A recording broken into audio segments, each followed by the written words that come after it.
τον κύριο Μιχάλη Πάσουλα, πρόεδρο της κοινότητας Σκαδού, ο οποίος όμως έχει την γνώση για θέματα που αφορούν πάρα πολύ και στο Σμυριδικό. Το Σμυριδικό, την ορεινή Νάξο, άλλωστε κινείται εκεί, ζει εκεί. Είναι ένας άνθρωπος ο οποίος τα ξέρει από πρώτο χέρι. Αυτό, κύριε Πάσουλα. Έτσι, καλώς μεσημέρι και από μένα. Καλό μεσημέρι, καλώς ήρθατε. Σας ευχαριστούμε πάρα πολύ που είστε εδώ σήμερα κοντά μας. Σας ταλαιπωρήσαμε λίγο, ζητάμε συγγνώμη, αλλά δεν πειράζει, συμβαίνουν αυτά. Ναι, είναι ευτυχία πάντως να μένεις, να επιμένεις, να ζεις, να μένεις, να συναναστρέφεσαι με τους ορεινούς αξώτες. Γιατί εγώ το λέω συνεχώς. Όποιος έρθει στην Άξο, επισκέπτης, και δεν πάει στην ορεινή Άξο, δεν έχει έρθει ποτέ στην Άξο. Είναι και πιο όμορφη. Είναι όμορφη, τι να λέμε τώρα. Ναι, Όλο το νησί είναι όμορφο, αλλά η ορεινή Άξος σε παραπέμπει λίγο και σε ηπειρωτική Ελλάδα, σε Κρήτη. Έχει αυτή την ιδιαιτερότητα η Άξος που άλλα νησιά δεν την έχουν. Του ορεινού, του όγκου. Σωστά. Γιατί θεωρείτε όμως ότι η ορεινή Νάξο έχει μείνει έτσι λίγο παραμελημένη? Αν συμβαίνει. Ναι, γιατί πρώτο ότι ο τουρισμός δεν φτάνει μέχρι εκεί. Είναι άγωνα τα μέρη και δεν μπορεί να ζήσει κάποιο νέο ζευγάρι, κάποιοι νέοι άνθρωποι να ζήσουν εκεί. Και από την άλλη πλευρά πάλι βλέπεις όταν έρχεται κανένας υπουργός, πάει μέχρι την Απείραθο. Δεν πάει από εκεί και πάνω. Δεν περνάει από τις πόρτες. Καταλαβαίνεις τι γίνεται. Δεν έχει και λεωφορείο. Και αυτό υπάρχει πρόβλημα. Και σε αυτό υπάρχει πρόβλημα. Δεν το είπα τυχαία. Το μόνο πράγμα που μπορούσαν να επιβιώσουν τα ορεινά χωριά ήταν μόνο με το Σμυριδικό. Με κανένα άλλο τρόπο. Δηλαδή να δοθεί μια ζωή στα χωριά να μένουν νέα. Ήταν μόνο με το Σμυριδικό. Τώρα που έχει καταντήσει και αυτό. Κύριε Πάσουλα, για να καταλάβω εγώ που χρόνια τώρα ακούω για το Σμυριδικό, ακούω και δεν έχω ξεκαθαρίσει στο μυαλό μου τι είναι αυτό που έγινε λάθος, αν έγινε κάτι λάθος. Δηλαδή, μέχρι και κάποιο χρονικό διάστημα αυτό δούλευε και δούλευε σωστά, θεωρώ. Τι άλλαξε μετά και όλο αυτό? Από το 2011 και μετά τα ορυχεία δεν ανοίγανε κανονικά. Ανοίγανε γιατί δεν το ήθελε αυτό το Υπουργείο, δεν το ήθελαν οι επιθεωρήσεις μεταλλείο. Ανοίγανε 2 μήνες τέλος του χρόνου. Και αυτό με αγώνα και με πιέσεις. Ενώ ήταν μια κερδοφόρα όλη αυτή, ας χρησιμοποιήσω τη λέξη επιχείρηση. Ναι, εντάξει, κοιτάξτε, οι σμυριδεργάτες δεν πληρώνονται. Παίρνουν μόνο την ασφαλεία τους. Δηλαδή πηγαίνουν, εργάζονται, βγάζουν την ποσότητα που είναι και συναλλάσσονται με την ασφαλεία τους. 2 στατήρες, 2 καντάρια που λέμε εμείς είναι ένα ένσημο. Δηλαδή στα 300 καντάρια σμυρίγλι είναι 150 ένσημα. Το μεγαλύτερο ποσό που μπορεί κάποιος να κολλήσει είναι 480 καντάρια, δηλαδή 240 ένσημα το χρόνο. Δηλαδή αυτοί οι άνθρωποι δουλεύανε μόνο για τα ένσημά τους. Μόνο για τα ένσημα, μόνο για την ασφάλεια. Και πώς ζούσαν αυτοί οι άνθρωποι? Και παίρνουν και ένα επίδομα που το παίρνουν όλοι, όπως οι οικοδόμοι παίρνουν ένα επίδομα το χειμώνα ανεργίας γύρω στο 1.000. Αυτά είναι. Αυτό συνέβαινε όταν ήταν ανοιχτά τα ορυχεία? Αυτό όταν είσαι ασφαλισμένος στο ορυχείο και δεν έχεις άλλη ασφάλεια, παίρνεις ένα επίδομα ανεργίας, το οποίο είναι ένα 1.000 περίπου. Τώρα μπορεί να ήταν πιο λίγα, τώρα έχει αυξηθεί. Μπορεί να είναι 1.100, δεν θυμάμαι ακριβώς. Ένα ποσό, περίπου εκεί. Αυτή, δηλαδή δεν έχει κάτι άλλο, ας πούμε. Και πιέζουμε μια κατάσταση, τουλάχιστον ο άλλος που είναι εκεί και είναι και κτηνοτρόφος και αγρότης, άμα έχει την ασφάλεια, κάπως το παλεύει, ας πούμε.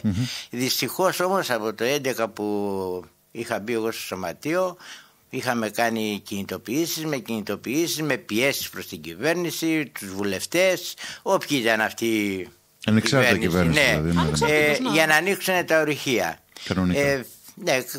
Είχαν να γραφτούν καινούριοι στους καταλόγους από το 9. Το 2009. Καταφέραμε το 2016 και γράψαμε αρκετά άτομα. Δεν θυμάμαι τώρα, 80 άτομα γράψαμε. Δεν θυμάμαι ακριβώς. Και γράψαμε κάποιους καινούριους. Μετά είχε γίνει ένα ατύχημα που είχε γίνει, το οποίο δεν ήταν μέσα στα ορυχεία, ήταν στο περιβάλλοντας χώρο και Σαββάτο κιόλας. Εκτός ημέρας εργασίας. Ναι, απαγορεύεται το Σαββάτο να δουλεύουν. Πάση περιπτώσει βρήκαν αιτία εκεί επιθεώρηση μεταλλείο για τον ΑΒ λόγο και δεν θέλανε να έρθουν να δούνε, ας πούμε, γιατί πρέπει να έρχονται οι μηχανικοί να ελέγχουν, να παίρνουν τα μέτρα ασφαλείας για να μπορεί να δουλέψουν οι σμυριδεργάτες. Και δεν θέλανε να έρθουν. Μάλιστα το 18 με ευθύνη του Υπουργού έδωσε εντολή του Σταθάκη που ήταν και ανοίξανε τα ορυχεία. Το 19 πάλι πιέζαμε, είχε αλλάξει η κυβέρνηση και δεν έγινε εξόριξη, βγάλανε μια απόφαση, ας πούμε, η οποία δεν ήταν και σωστή η απόφαση. Εμείς πήγαμε και δικαστικός κιόλας και το κερδίσαμε, γιατί βάλανε σε όλους τους σμυριδεργάτες. Γιατί είναι κάποιοι που δεν δουλεύουν, κάποιοι που βάζουν ίσα-ίσα να είναι στην κατάσταση. Βάζουν το χρόνο 10-20 ένσημα. Βάλανε σε όλους από 75 ένσημα. Δηλαδή 150 καντάρια. Για να καταλάβετε. Το οποίο αυτό, κάποιοι που ήταν να μπουν στη σύνταξη τους πήγε πίσω. Βέβαια. Ναι. Και κάναμε προσφυγή εμείς και την κερδίσαμε. Τώρα στο καινούριο νόμο αυτό που κατεβάσει λέει ότι του 19 τα αναλαμβάνει, θα πληρωθούν από το Υπουργείο, ας πούμε. Και μετά συνέχεια στον αγώνα, συνέχεια στις πιέσεις. Για να καταλάβουμε, κύριε Πασούλα, εσείς γιατί πιστεύετε ότι δεν ήθελε το Υπουργείο τότε να δουλέψει όλο αυτό, να δουλέψουν τα ορυχεία? Αυτή είναι η βασική απορία. Δηλαδή μέχρι το 11 λειτουργούσε και μετά ξαφνικά λένε... Ναι, γιατί τώρα να ξέρουμε ότι τα ορυχεία κιόλας δεν υπάρχουν οι υποδομές που έπρεπε να υπάρχουν, έτσι. Το θέμα είναι και πολιτικό. Δεν τους στοιχίζει, δηλαδή 400.000 το χρόνο για να ασφαλιστούν όλοι. Είναι ένα ποσό που είναι ένα τραπέζι του Πρόεδρου της Δημοκρατίας, ας πούμε. Ναι, δεν είναι κανένα μεγάλο ποσό και κατά κάποιο τρόπο είναι και 6 χωριά που ασφαλίζονται. Ναι. Καταλάβατε. Από εκεί και πέρα δεν τους ενδιάφερε ούτε η εμπορία, και μια εταιρεία που είχε έρθει και είχε πάρει σμυρίγλι, το είχε πάρει με 4 ευρώ τον τόνο, δηλαδή το αμοχάλικο. Και αναγκαστήκαμε και κάναμε κάποιες κινητοποιήσεις και τους σταματήσαμε, ας πούμε. Λέμε καλύτερα να μην το παίρνουν. Δηλαδή το Υπουργείο και γενικά, ας πούμε, οι κυβερνήσεις δεν το αξιοποιήσανε, ζητούσανε κάποιοι να προμηθευτούν από σμυρίγλι, ας πούμε, γιατί το σμυρίγλι κάνει πολλές δουλειές, ας πούμε. Το βάζουν στα τούβλα, κάνουν πολλά πράγματα, ας πούμε, μέχρι αλεξίσφαιρα το αλέθουνε και... Ναι, έχει πολλές χρήσεις. Ναι. Πάρα πολλά. Στο τσιμέντο μπαίνει για αντοχές μεγάλες, έχει το κουρούντιο. Τώρα από εκεί και πέρα αυτά όλα είναι το κράτος έπρεπε να έχει. Αυτό λοιπόν θα μπορούσε, όχι θα μπορούσε σίγουρα, θα ήταν κερδοφόρο. Αν το δουλεύανε σωστά και αν το προωθούσαν και σωστά, γιατί είναι και θέμα προώθησης. Η προώθηση είναι. Η προώθηση. Οι εργαζόμενοι δεν μπορούν να το προωθήσουν. Άρα λοιπόν εγκατέλειψαν αυτή την προσπάθεια, δεν ασχολήθηκαν με όλο αυτό και σου λέει ζημιογόνο είναι για μας και το άφησαν στην άκρη. Αυτό είναι το ζήτημα. Δεν ξέρω. Εγώ το θεωρώ, ο συγχωρεμένος ο Μανιδηλαράς είχε πει στην πλατεία της Κορώνου ότι το σμυρίγλι έχει περισσότερη πολιτική παρά κουρούντιο. Αυτό είναι αλήθεια. Είναι μια ύλη που έχει μέσα. Τώρα από εκεί και πέρα δεν μπορώ εγώ να... όχι, απλά επειδή ξέρω ότι έχουν ευθύνη, διότι δεν δουλέψαν, δεν ενδιαφερθήκανε αυτοί που μας κάνουν κουμάντο. Κουμάντο ποιοι κάνουν? Οι κυβερνήσεις. Δεν κάνουν οι εργαζόμενοι που πάνε, μοχθούν και κινδυνεύουν μέσα στις βροχές για να βγάλουν, να ασφαλιστούν.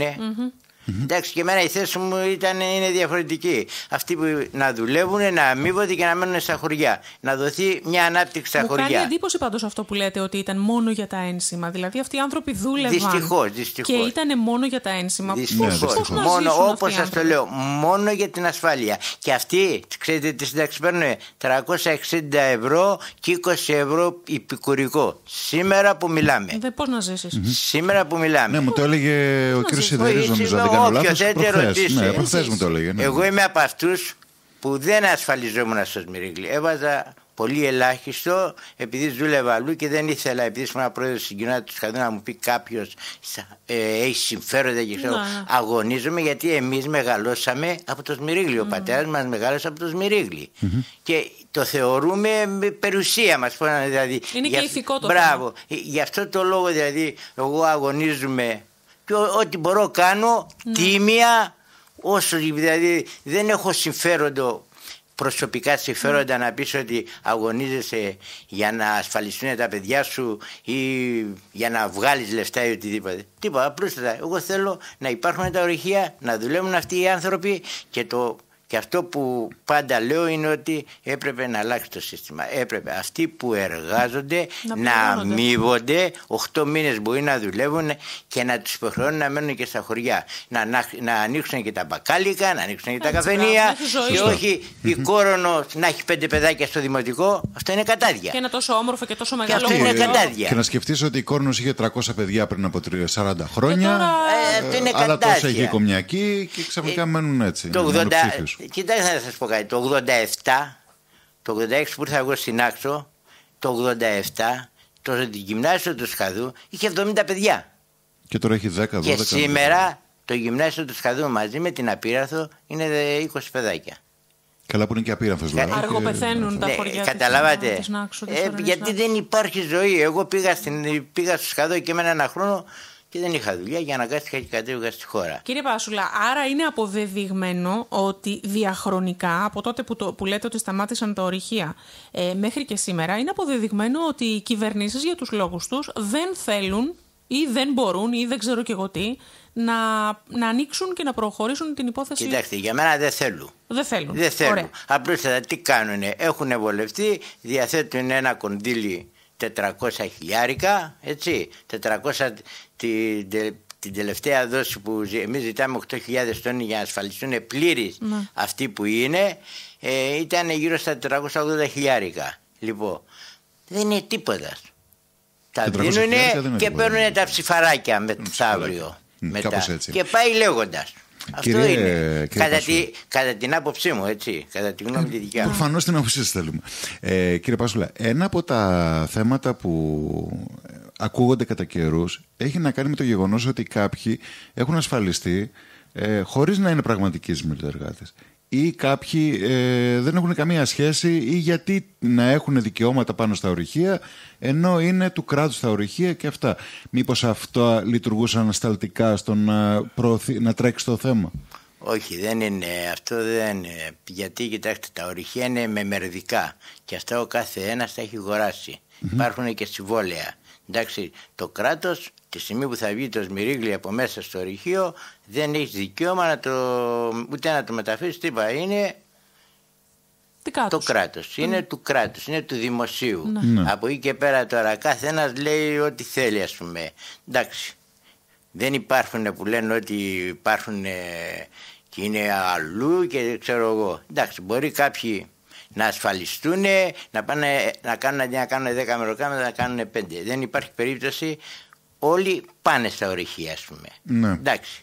Δεν είπαμε ένας που παραδείγματος χάρη που θέλει να είναι στον κατάλογο, στην κατάσταση και κολλάει 15 ένσημα το μήνα, το χρόνο. Εντάξει, αυτός μπορεί να μην πάει και να πει σε αυτόν στην παρέα που είναι στο ορυχείο, βάλε μου τόσα καντάρια. Καταλαβαίνετε. Δεν είναι ότι τα παραποιούνε κιόλας. Αυτό είναι αλήθεια. Λοιπόν, η κατάσταση λοιπόν έτσι όπως την έχουμε ακούσει και μας την περιγράφετε κι εσείς είναι ευθύνουσα από το 2011 που λέτε μέχρι και σήμερα. Άρα κάτι, αν θέλουμε πραγματικά να δουλέψουν τα ορυχεία και να προχωρήσει το θέμα Σμύριδα, γιατί είναι θησαυρός. Αυτό νομίζω δεν μπορεί να το αμφισβητήσει κανείς. Ότι η Σμύριδα είναι θησαυρός.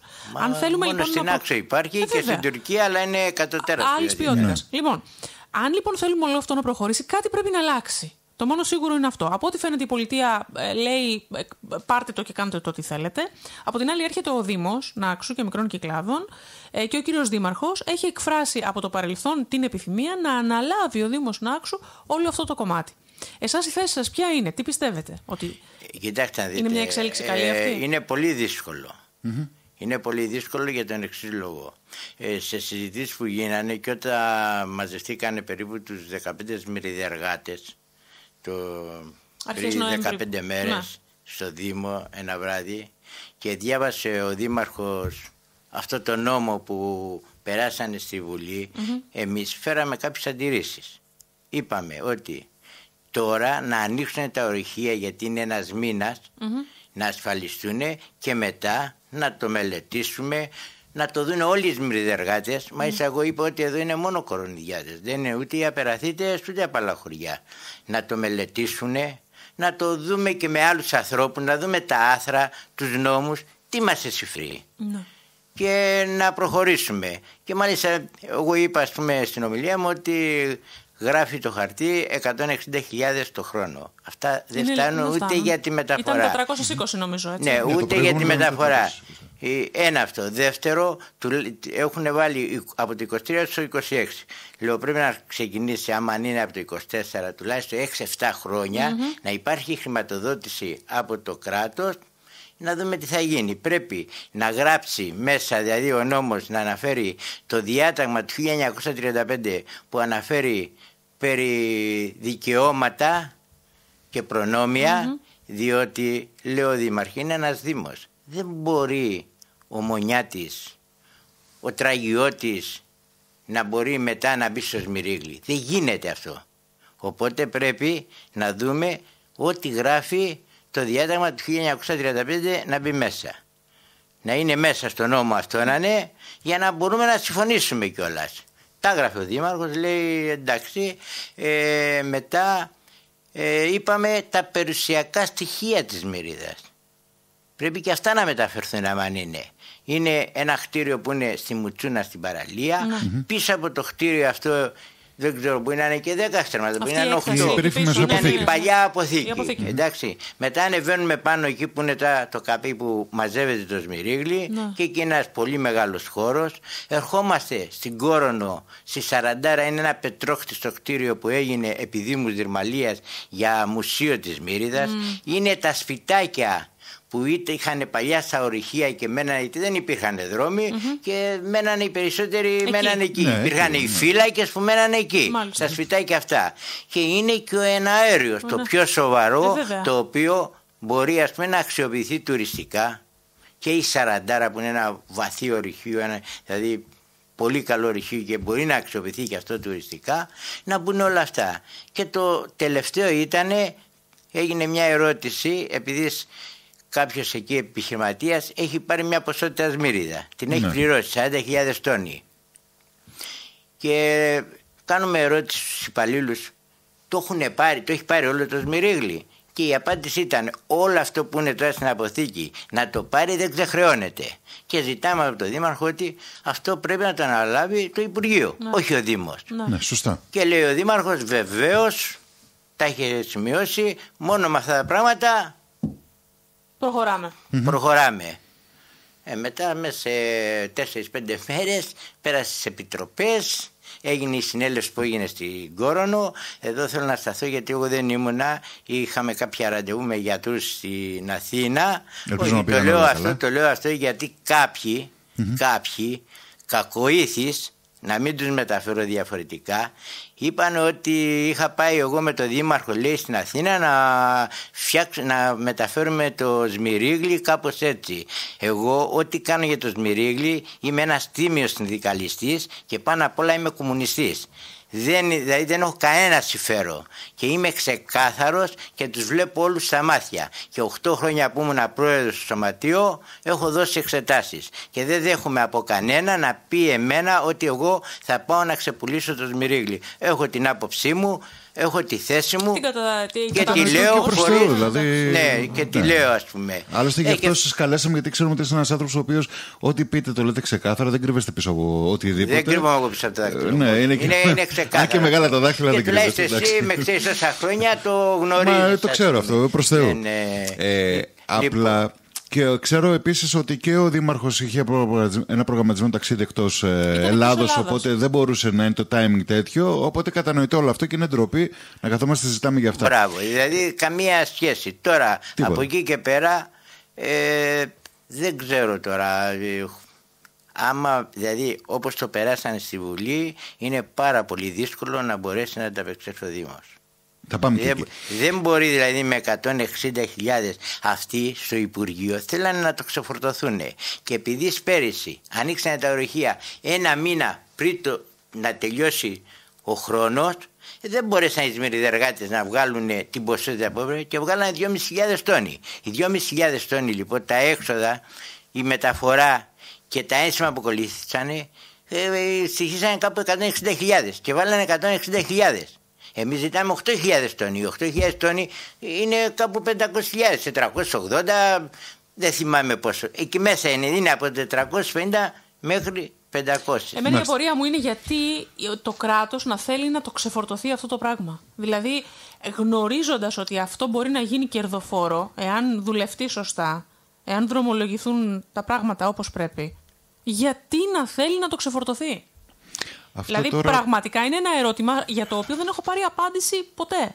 Έχει να κάνει με τη γενικότερη πολιτική που έχει να κάνει με ορυχεία προφανώς. Γιατί όπως βλέπεις στην Ελλάδα, όλα τα ορυχεία ή πηγαίνουν ή ιδιωτικό τομέα ή ξεφορτώνουν το κράτος. Εγώ βλέπω ότι στην Ελλάδα το κράτος μονίμως ξεφορτώνεται πράγματα από πάνω του. Ξεφορτώνεται αεροδρόμια, ξεφορτώνεται ορυχεία, ξεφορτώνεται, γενικά ξεφορτώνεται. Κοιτάξτε, εγώ πιστεύω για τα ορυχεία ότι αν είχαν υποδομές. Εδώ μιλάμε για πρωτόγνωρα μέσα, να δουλεύεις ας πούμε, χωρίς φωτισμό, χωρίς τίποτα. Εάν υπήρχαν υποδομές, θα τα είχαν πουλήσει. Θα τα είχαν δώσει. Δεν έχουν υποδομές που να γίνουν υποδομές. Σου λέει δεν μπορώ να τα πουλήσω γιατί δεν θα έχω το έσοδο που θα ήθελα. Άρα προφανώς. Τι, το αναθέτω αλλού, το δίνω αλλού. Είναι και ιδιοκτησίες. Ο άλλος έχει συμβόλαιο ότι έχει σε ένα ορυχείο 40%. Έχει ένα 40, έτσι το λένε. Οπότε μπλέκεται πολύ. Ένα 20. Δηλαδή είναι κάποια πράγματα που αυτό το μόνο που μπορούσε να γίνει είναι να δουλεύουν αυτοί που μπορούν να δουλέψουν, να αμείβονται και να μένουν στα χωριά. Σωστά. Να δώσουν μία πνοή στα χωριά. Τα χωριά είναι τελειωμένα, είναι εγκατελειμμένα. Ναι. Από Κόρνο και πάνω, δηλαδή από τις πόρτες και μετά είναι νεκρά. Από την Απίραθο. Ναι, και η Απίραθο είναι τυχεροί που πάνε εκεί οι τουρίστες. Μέχρι εκεί φτάνουν και κάπου το καλοκαίρι έχουν κόσμο. Λόγω του Γλέζου και όλα αυτά τις ιστορίες που υπάρχουν. Είναι κοντά, χιλιομετρικά από είναι εκεί και πάνω η Κεραμωτή, η Κόρονο, το Σκαδό, η Μέση, η Κομιακή.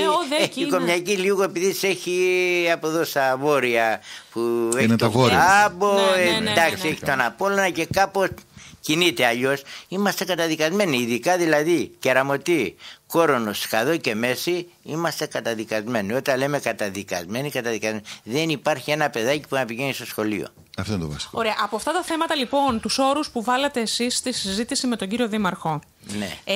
Τι είναι αυτό το οποίο πιστεύετε ότι δεν θα προχωρήσει, δεδομένου το ότι η όλη εξέλιξη ήρθε πιο νωρίς? Κοιτάξτε, αν δεν μπουν όλα, επειδή δεν έχω μελετήσει τα άθρα που λέει, γιατί μιλάει με ένα νόμο του 1973, για να είμαι ειλικρινής δεν το έχω μελετήσει τι γράφει ας πούμε. Εάν δεν αναφέρει μέσα, όπως σας είπα, την νομοθεσία της Μύριδας του 1935, είναι αποτυχία. Τέλος. Γιατί θα έχει δικαίωμα ο κάθε αναξιώτης, είναι ένας δήμος, να ζητήσει να πάει στο Σμυρίγλι, έτσι. Εδώ τώρα να κάνω το δικαίωμα του διαβόλου. Γιατί να μην μπορεί να δουλέψει κάποιος, παραδείγματος χάρη, από τις Εγκαρές, για να πω το δικό μου το χωριό, για να μην δημιουργείται παρεξηγήσεις, στα Σμυριδορυχεία? Γιατί σας είπα ότι αυτά έχουν ανοιχτεί με τον ορεινό μας, αυτό το χωριό, με μεγάλο κόπο και μεγάλο αγώνα, και υπάρχουν συμβόλαια γιατί έχουν γίνει αγορές τα μερίδια. Ναι, δηλαδή, κατανοητό αυτό. Πάει με χάρη εμένα ο πεθερός μου που γόρασε κάποια μερίδια από κάποια ορυχεία. Θα έχει εδώ στη χώρα 5 οικόπεδα, θα έχει άλλα 2 στην Αθήνα. Κατανοητό αυτό. Το κάνανε και εγκαρίτες παλιότερα με τα περιβόλια. Πώς θα έρθει ο άλλος στην ιδιοκτησία τη δικιά μου να δουλέψει? Δεν μπορεί να δουλέψει σαν υπάλληλος? Όχι. Σαν εργάτης? Σαν εργάτης όχι. Απαγορεύεται. Πρέπει να είσαι σμυριδεργάτης. Πρέπει να είσαι γραμμένος στους καταλόγους της Σμύριδα. Ακόμα δεν μπορεί να πάει μηχάνημα να δουλέψει αν δεν είναι σμυριδεργάτης. Και άμα δεν φτάνουν κάποια στιγμή, αν όλο αυτό επεκταθεί και δημιουργηθεί μια πάρα πολύ ωραία υποδομή και δεν φτάνει ο κόσμος που είναι ήδη στον κατάλογο. Αυτό όμως. Μακάρι να φτάσουμε. Ναι, μισό λεπτάκι. Πείτε ότι είμαι πολύ αισιόδοξος άνθρωπος και αυτό αύριο μεθαύριο το βλέπετε να πετάει, να απογειώνεται. Σε αυτή την περίπτωση, αν χρειαστούν χέρια, αν χρειαστούν άνθρωποι να δουλέψουν. Κοιτάξτε, έχει πολλούς τρόπους για να αξιοποιηθεί και το σμυρί και όλα. Πάνω απ' όλα είναι ότι είναι ο εναέριος που είναι ένα έργο του 1928 και πρέπει να αξιοποιηθεί τουριστικά. Από τα μεγαλύτερα έργα στην Ευρώπη, προσέξτε να δείτε, που μπορεί ας πούμε να αξιοποιηθούν και κάποια ορυχεία τουριστικά. Και να αλλάξει κάποια πράγματα. Αλλά θα τα προχωρήσουνε. Θα τα προχωρήσουνε. Σωστά. Έχουμε τις επιφυλάξεις μας. Σωστά. Έχουμε επιφυλάξει τώρα γιατί? Επειδή μέχρι τώρα ο Δήμος έχει δείξει ότι δεν μπορεί να κάνει κάτι, ή απλά θεωρούμε ότι είναι πολύ μεγάλο αυτό το project, δηλαδή αυτό το σχέδιο, για να το αντέξει ένας Δήμος? Ακριβώς αυτό είναι. Ότι θα τα αντέξει. Θα μπορέσει δηλαδή να ανταπεξέλθει. Γιατί είναι και το οικονομικό. Από την άλλη, αν ο Δήμαρχος... Εάν όμως, κοιτάξτε, καταφέρουν και μπορούν να το αξιοποιήσουν εμπορία, να έχει ζήτηση, από ό,τι έχουμε πληροφορίες, ζήτηση υπάρχει. Να το προωθήσει. Ναι, γιατί ζητούσαν, λέει, στην επιθεώρηση μεταλλείου που περνάει τηλέφωνο Σμυρίλη και λέγανε δεν έχουμε. Καταλαβαίνετε. Εάν λοιπόν υπάρχει μια προώθηση και υπάρχει εξαγωγή, δηλαδή να το αγοράζουν, τότε αλλάζουν τα πράγματα. Αν θα μπορούσατε, κύριε, να σας ρωτήσω κάτι, αν θα μπορούσατε να ζυγίσετε τα πράγματα με την έννοια, είχαμε μια δεδομένη κατάσταση η οποία ήταν νεκρή. Μια flat γραμμή ήταν, έτσι. Και τώρα έχουμε μια εξέλιξη, αυτή την εξέλιξη, που μένει να δούμε αν ο Δήμος θα μπορέσει να ανταπεξέλθει σε αυτές τις καινούργιες υποχρεώσεις. Αν θα μπορούσατε να τα ζυγίσετε, πιστεύετε ότι ίσως αυτή η εξέλιξη να είναι θετική τελικά για το Σμυρίλη? Δεν μπορώ να φέρω γνώμη. Δηλαδή είναι μια εξέλιξη όμως. Είναι καλό να υπάρχει μια εξέλιξη. Δεν μπορώ να φέρω γνώμη γιατί αυτό θα φανεί στην πορεία, στην εξέλιξη. Καταλάβατε. Είναι δηλαδή πάνω στα δικαιώματα, πάνω στους εργαζόμενους. Είναι πολλά, ας πούμε, που θα παίξουν καθοριστικό ρόλο. Από την ημέρα που κάνατε τη συνάντηση στις 8 του μήνα 8-9 και 9, δεν θυμάμαι. Λοιπόν, και μετά είχατε κάποια επαφή με τον Δήμαρχο, αφού γύρισε, που ήταν στο εξωτερικό? Το Δήμαρχο τον είδα μία μέρα που είχα πάει στο Δήμο, αφού είχε ψηφιστεί, και μου λέει... Με το γνωστό χαμόγελο. Και του λέω, Δήμαρχε, το βλέπω πολύ δύσκολο, διότι τα λεφτά είναι πολύ λίγα για να μπορεί να ανταπεξέλθει ο Δήμος. Θα τα τακτοποιήσω, μου είπε. Έτσι ακριβώς. Φαίνεται σίγουρος ο Δήμαρχος. Για κάποιο λόγο έχει μια σιγουριά παράξενη. Εγώ είπα τον πόνο μας, ότι τα χρήματα 160.000. Η μεταφορά από το Λιώνα να κουβαληθεί το Σμυρίλη, γιατί στην Κόρονο εμείς δίνουμε τη διπλή ποσότητα από τη Απίραθο. Αλλά η Απίραθο είναι δίπλα στην αποθήκη. Είναι το ίδιο. Δεν είναι το ίδιο, καταλάβατε. Δεν είναι το ίδιο. Μιλήσαμε πριν από μερικές μέρες με τον κύριο Χουζούρη, τον Νίκο. Ναι. Μας είπε ότι υπάρχουν μελέτες οι οποίες είναι από Δρυμαλίας. Υπάρχουν μελέτες που έχουν να κάνουν με τουριστική ανάπτυξη, με τον εναέριο, με γενικότερα όλα αυτά τα πράγματα. Ξέρετε εσείς αν υπάρχουν αυτά τα πράγματα? Δηλαδή, όντως έχουν γίνει κάποιες μελέτες, αλλά ποτέ δεν φτάσανε στα χέρια του σωματείου, στα χέρια του Σμυριδεργατού. Είχε γίνει και μια μελέτη επί Σκουρλέτη για συνεταιρισμό. Και είχαμε πει, κάντε τη μελέτη να τη δούμε πώς θα δουλεύουν, πώς θα γίνει. Και μείνανε εκεί. Ποτέ δεν έφτασε η μελέτη στα χέρια μας. Καταλάβατε, δηλαδή να τη δούμε κι εμείς, να δούμε αν συμφωνούμε. Μελέτες πιστεύω ότι υπάρχουν, γιατί πάντα πιέζανε να γίνουν μελέτες. Αλλά δεν ερχόντουσα για αξιοποίηση. Μάλιστα. Έμειναν στα συρτάρια. Ναι, μείναν στα συρτάρια. Κάποιοι λένε επίσης ότι ουσιαστικά αυτή τη στιγμή γίνεται μία πίεση προς τους Σμυριδεργάτες, επειδή έχουν ανάγκη να δουλέψουν, ναι, χωρίς να τους νοιάζει αν θα υπάρχει αξιοποίηση αύριο. Δηλαδή αυτή τη στιγμή ποντάρουν κάποιοι στην ανάγκη που έχουν 100 Σμυριδεργάτες να δουλέψουν σήμερα. Αυτό είναι γεγονός, γιατί πρέπει να ασφαλιστούν. Δηλαδή το 28 Δεκεμβρίου πρέπει να πληρωθεί το ένταλμα. Μετά δεν θα είναι ανασφάλιστοι. Και αυτό είχε γίνει το 19. Είχε το 19. Ο Δήμαρχος εδώ που ήρθε μας είπε ότι υπάρχει δηλαδή μέσα στο άρθρο ότι θα πληρωθούν το 19 επιτέλους τα ένσημα. Ναι, αυτό είναι τελειωμένο, γιατί το κερδίσαμε. Δηλαδή πήγαμε δικαστικός, είχαμε πάει στο ΙΚΑ, είχε γίνει το συμβούλιο εκεί, είχε έρθει και ο Δήμαρχος στο ΙΚΑ που συνεδρίασε η επιτροπή που είναι αυτά, και είπε το ΙΚΑ ότι τα ένσημα αφού δουλέψανε και υπάρχουν καταστάσεις από την ίδια την υπηρεσία. Επιβεβαιωμένα δηλαδή δουλέψαν. Από την ίδια την υπηρεσία, τα ένσημα από εμάς πρέπει να ακολουθούν. Οπότε δεν μπορούσε και ο ΕΦΧΑ πάνω, ας πούμε, τα κεντρικά να πούνε όχι, γιατί όπου πηγαίναμε θα δικαιωνόμαστε. Διότι είχαμε τις βεβαιώσεις της υπηρεσίας. Ναι, ότι δουλέψαμε κανονικά. Δεν είναι ότι κλέψαμε οτιδήποτε. Και δεν μπορούσαν γι' αυτό. Βέβαια, δεν ξέρω τώρα κάποιοι που έχουν μπει στη σύνταξη, αν τα χάσουν ή τα κερδίσουν. Κύριε Πάσουλα, στο ψήφισμα που βγήκε από τη συνέλευση που έγινε πάνω στην Κόρονο, οι σμυριδορύκτες αυτό που ζητήσανε ήταν αφενός μέχρι τέλος του χρόνου να γίνουν αυτά που πρέπει να γίνουν και μετά να συζητήσουμε, να δούμε τις παραμέτρους για να δούμε πώς μπορούμε να προχωρήσουμε. Ακριβώς. Προχώρησε η όλη διαδικασία, έτσι. Έχουμε φτάσει τώρα, έχουμε ένα αποτέλεσμα. Το επόμενο βήμα, ποιο κρίνεται ότι πρέπει να είναι? Δηλαδή οι παράμετροι υπάρχουν. Για μένα η απόφαση της συνέλευσης είναι όπως το βάλανε σωστά, αλλά έπρεπε να είναι άλλη συνέλευση. Η συνέλευση που έγινε έπρεπε να πούνε αύριο όλοι στο Δημαρχείο να κάνουμε κατάληψη, να μην προχωρήσει σε ψήφιση το άρθρο μέχρι που να το δούμε όλοι. Ωραία, ψηφίστηκε αυτό. Και τώρα το έχουμε, έτσι. Ναι. Έχουμε όμως και τις παραμέτρους αυτή τη στιγμή. Δηλαδή τις διευκρινήσεις που θέλανε με το ψήφισμα το συγκεκριμένο μπορούν να τις πάρουν. Μπορείτε τώρα να τις πάρετε. Ο Δήμαρχος, από ό,τι μου είπε εμένα, δηλαδή στο διάδρομο που τις διευκρινήσεις δηλαδή. Ναι, ότι θα μπουνε, θα γίνει... Δεν ξέρω τι θα μπορεί συζητηθεί. Προφανώς ξέρει και ο Δήμαρχος τις παραμέτρους. Γιατί είχε συμφωνήσει ο Δήμαρχος με αυτά που προτείναμε, ότι πρέπει να μπουν μέσα. Ναι. Δεν είπε ότι όχι, γιατί είναι και το χρέος. Ναι, είναι το χρέος των περίπου 50.000 από ό,τι μας είχαν πει, είναι σε 2 δόσεις. Ναι, δεν ξέρω πώς τον έχει πάρει ο συγκεκριμένος επιχειρηματίας, αλλά είχε προπληρώσει 1.000.000 νομίζω 300.000.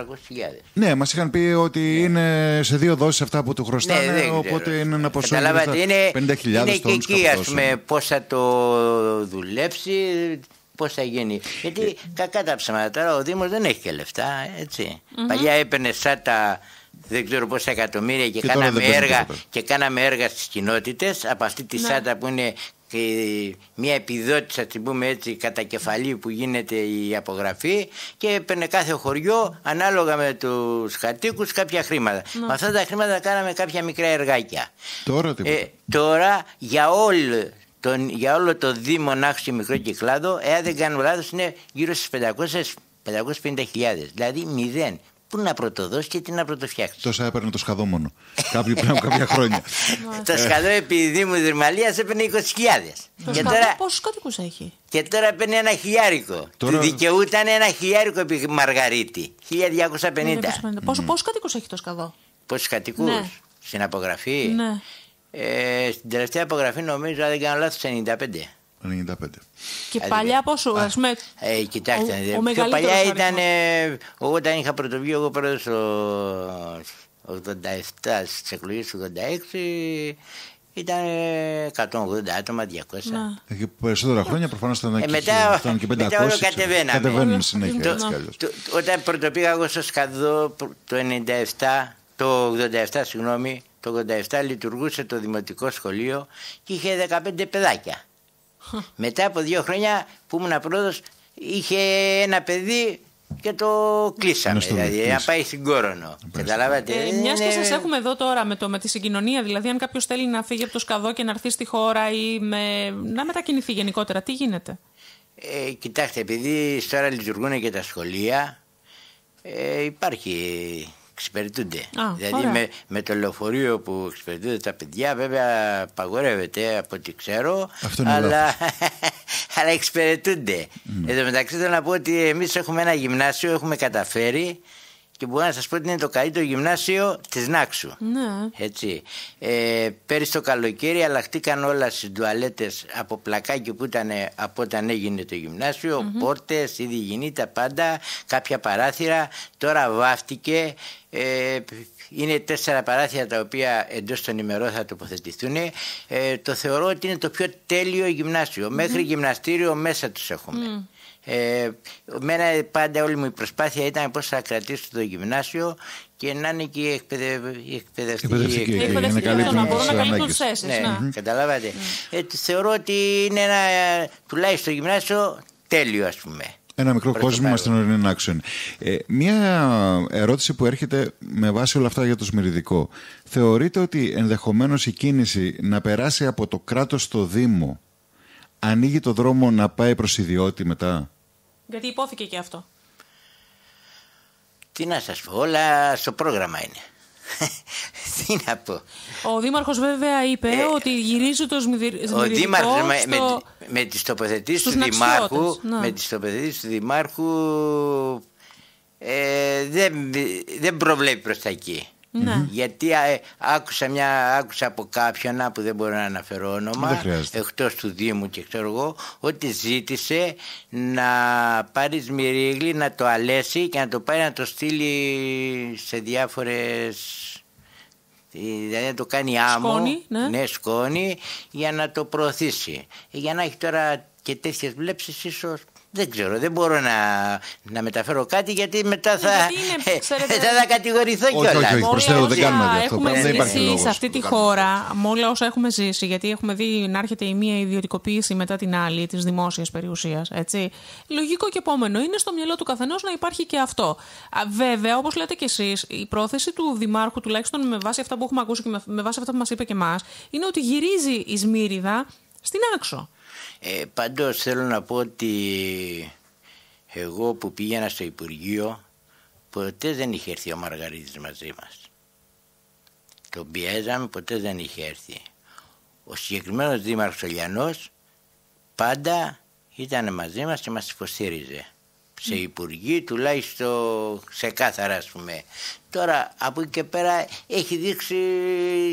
Λέμε πάντα, μιλάμε για το Σμυριδικό, έτσι. Ναι, μην παρεξηγηθούμε κιόλας. Όχι, για το Σμυριδικό έχει δείξει κάποια θέληση, παρόλο που δεν είναι ορεινός. Εντάξει, ο άλλος ήταν ορεινός και ήταν για αυτά πειράθο. Έχει δείξει δηλαδή κάποια... Μπορεί να έκανε κάποια άλλα πράγματα ο κ. Μαργαρίτης, τα οποία δεν τα ξέρουμε όμως εμείς. Δηλαδή μπορεί να έκανε κάποια τηλέφωνα, μπορεί να κάνει οτιδήποτε. Δεν τα ξέρω αυτά. Ναι, αυτό είναι κάτι το οποίο δεν μπορούμε να το καταλογίσουμε. Η φυσική παρουσία δεν είναι απαραίτητο ότι σημαίνει και κάτι περισσότερο ή λιγότερο. Σημασία έχει ότι τα ορυχεία πρέπει να λειτουργήσουν και να αξιοποιηθούν και τουριστικά. Πάντως ο κύριος Δήμαρχος μίλησε και ήταν πολύ χαρακτηριστικό αυτό που είπε. Έκανε λόγο για μια ιστορική μέρα την ημέρα που πέρασε, τέλος πάντων όλο αυτό. Έκανε λόγο λοιπόν για μια ιστορική μέρα για την Άξο. Φαίνεται πολύ σίγουρος γι' αυτό, για αυτή του την κίνηση. Όλοι το θέλουμε. Όλοι το θέλουμε. Τι να πω, μακάρι. Μια ερώτηση η οποία είναι πολύ απλή, με ποια έννοια. Εδώ και 3 χρόνια, νομίζω, ή 2 χρόνια, έχει πέσει ένα σύρμα του εναέριου, σε μια γωνία. Γιατί είναι τόσο δύσκολο να πάμε να το συντηρήσουμε? Κοιτάξτε, δεν είναι δύσκολο, απλούστατα. Ούτε καν ήρθε η επιθεώρηση μεταλλείου να το δει. Γι' αυτό λέμε ότι, δηλαδή, είναι κάποια πράγματα τα οποία δυστυχώς και μας απογοητεύουν και δεν μπορούμε να φέρουμε και μια γνώμη. Γιατί αυτό είχε γίνει καταγγελία, ξανά είχαν στείλει το σωματείο έγγραφα, ότι είναι επικίνδυνο με ένα μηχανάκι που θα περάσει. Ναι. Για να καταλάβεις, έχει ανοίξει αυλάκι στο δρόμο με τα αυτοκίνητα το που ξέρω, ναι. Είναι στο δρόμο για η Παναγία, δεν είναι? Ναι, μπορούσανε, και στους 2 δρόμους είναι, μπορούσανε να τα είχαν σηκώσει, να είχαν βρει τρόπους. Τρόποι υπάρχουν. Σήμερα με τα μηχανήματα που υπάρχουν τρόποι. Δεν υπήρχε η θέληση. Ειδικά αυτοί οι υπάλληλοι που είναι στην επιθεώρηση μεταλλείου ήταν πολύ αρνητικοί σε όλα τα θέματα περί της Σμύριδας. Μάλιστα. Να. Αυτή είναι η αλήθεια. Και διαχρονικά. Και θα την κάνω αυτή την ερώτηση, δεν θέλω να παρεξηγηθώ. Απλά προσπαθώ να μάθω κι εγώ και να καταλάβω λιγάκι ποια είναι η κατάσταση.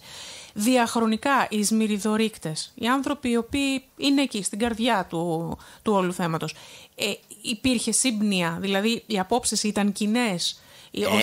Η στόχευση ήταν κοινή? Ναι, βέβαια. Άμα δεν ήταν υπήρχαν όχι, εντάξει, γιατί μπορεί να υπάρχουν διαφορετικές απόψεις και είναι και αυτό λογικό και θεμιτό και υγιές. Έτσι. Κοιτάξτε, η πολύ μεγάλη πλειοψηφία ήταν μια γροθιά όλοι. Μάλιστα.